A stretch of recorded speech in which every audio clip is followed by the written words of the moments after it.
અને મામઈ દેવ પૂજ્ય એમનો એટલું ભાવ જોઈ દાડા ધ્યાનમગ્ન થયા અને થોડી વારમાં મનોમન કે ઓહો વારે થાવરિયા મેઘવાર વાહ. દાદાને સોજ પડી, ખબર પડી કે થાવરિયો મેઘવાર આગલા અવતાર જન્મમાં શું હતો. શાબાશ તને અને તારી શ્રદ્ધા એ ભક્તિને, વારે થાવરિયા મેઘવાર. આમ મામઈ દેવના મનમાં ઉદ્ગારો નીકળવા પડ્યા. દાદા અંદરો અંદર વિચાર કરે મનમાં. અને જ્યારે થાવરિયો કોઈ વાતે પણ ન સમજ્યું અને ત્યારે એમના કાકાએ એમની પરીક્ષા કરવા માટે એમની હિંમત હારી છે ને ના પાડે એટલા માટે એના કાકાએ એમ કીધું કે ભલે થાવરિયા પૂછે મામઈ દેવ સાથે અમે સર્વે, હું મારો પરિવાર ને આપણે સમાજના લોકો જરૂર તારી રીતે જમવા આવશું. હવે બધા જેમ આપણે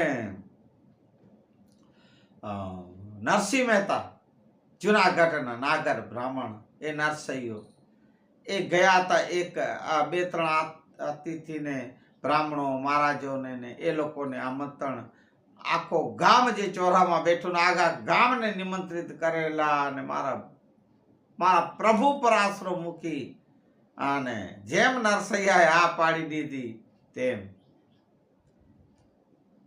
થોડો વિચારમાં તો પડ્યો થાવરિયો મેઘવાર, પણ દાડાના મુખાગ્નિ જોઈ અને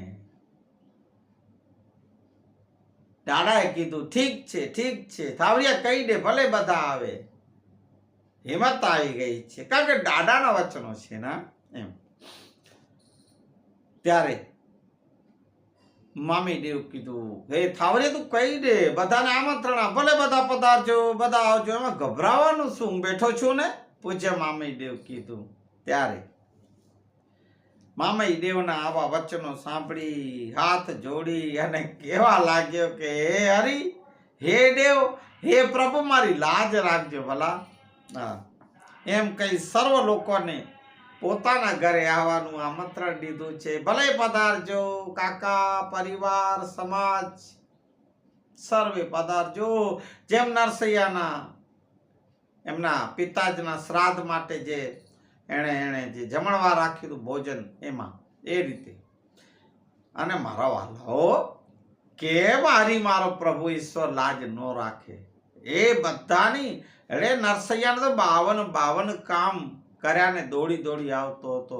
આ તો થાવરિયા મેઘવાર ને મામઈ દેવ છે ભાઈ, મહાપુરુષ, ત્રિકાળ જ્ઞાની અવતારી પુરુષ છે, બ્રહ્માના અવતાર. કેમ ના